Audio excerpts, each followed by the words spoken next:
நவீன நலன் வியூவர்ஸ், முட்டை சமைச்சோர், எக் சமைச்சோறு நாஞ்சில் நாடு டிஷ் எப்படி செய்யலான்னு பார்க்குறோம். இதுக்கு 2 முட்டையை வச்சு செய்ய போகிறோம். 2 பேருக்கு யூஸ் பண்ணிக்கலாம்.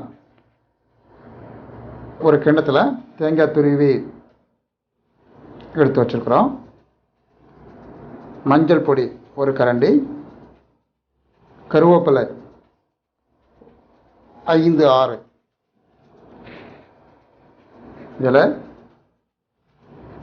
2 முட்டையை உடைச்சி வச்சுருக்குறோம். வத்தல் பொடி 3 பூண்டு, ஜீரகம் கொஞ்சம் வச்சுருக்குறோம். இந்த தேங்காய்,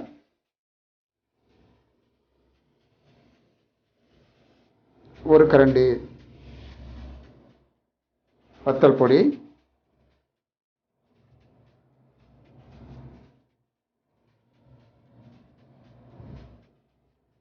ஒரு கரண்டி ஜீரகம், 3 வெள்ளைப்பூண்டு ஒன்றை சேர்த்துக்கிறோம். அது கூட மஞ்சள் பொடியும் தேவையான அளவு உப்பு. இப்போ நம்ம 1 கரண்டி உப்பு எடுத்து வச்சுக்கிறோம். அதில் 3/4 பாகம் உப்பை இதில் கூட சேர்த்துருவோம்.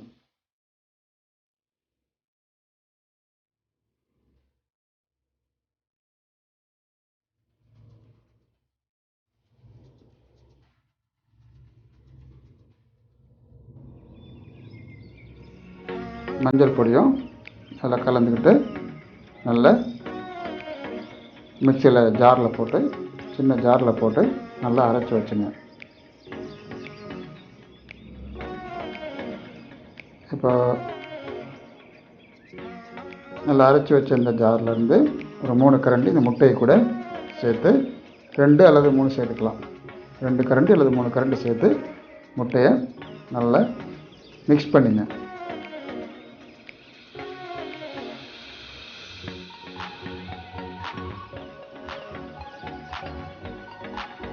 இதை ஒரு தோசைக்கல்லில் போட்டு, நம்ம சாதா ஆம்லேட் போடுவோம் இல்லையா, அது மாதிரி போட்டு எடுத்துங்க. கொஞ்சம் திக்கான ஆம்லேட்டாக கிடைக்கும் இது.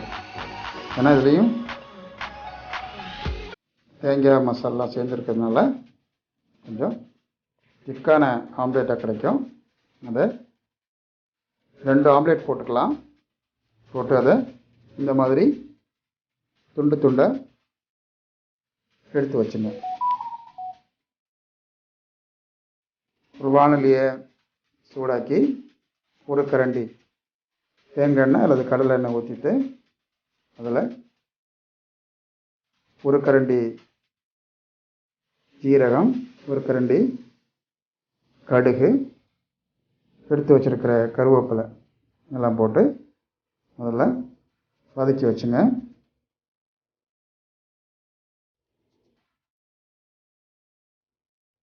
இதில் இப்போ விழுது அரைச்சி வச்சுருக்குறோம் இல்லையா, அந்த விழுதை அது கூட சேர்த்துருங்க. தேங்காய், வத்தல் பொடி, பூண்டு, மஞ்சள், ஜீரகம் எல்லாம் சேர்த்து அரைச்சி வச்சுருக்குறோம்.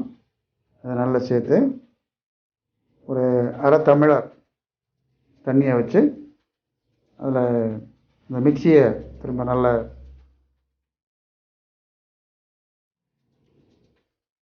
வாஷ் பண்ணி அதையும் நீங்கள் இதை கூட ஊற்றிக்கலாம். ஊற்றி நல்லா கொதிக்க வைங்க.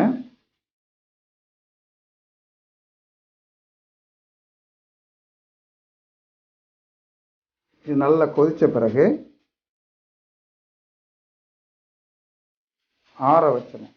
கொதிக்க வச்ச பிறகு ரொம்ப சூடாக இல்லாமல் மிதமான சூடு வந்த பிறகு நம்ம முட்டை எடுத்து வச்சுருந்தோம் இல்லையா, சின்ன சின்ன துண்டாக எடுத்து வச்சுருந்தோம்ல, அதை இதில் போட்டுருங்க. கறி ரெடி. முட்டை சமைச்சோறு ரெடி.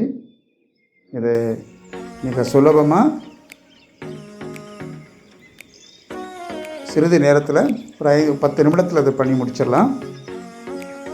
சாதத்து கூட சாப்பிட்றதுக்கு அருமையாக இருக்கும்.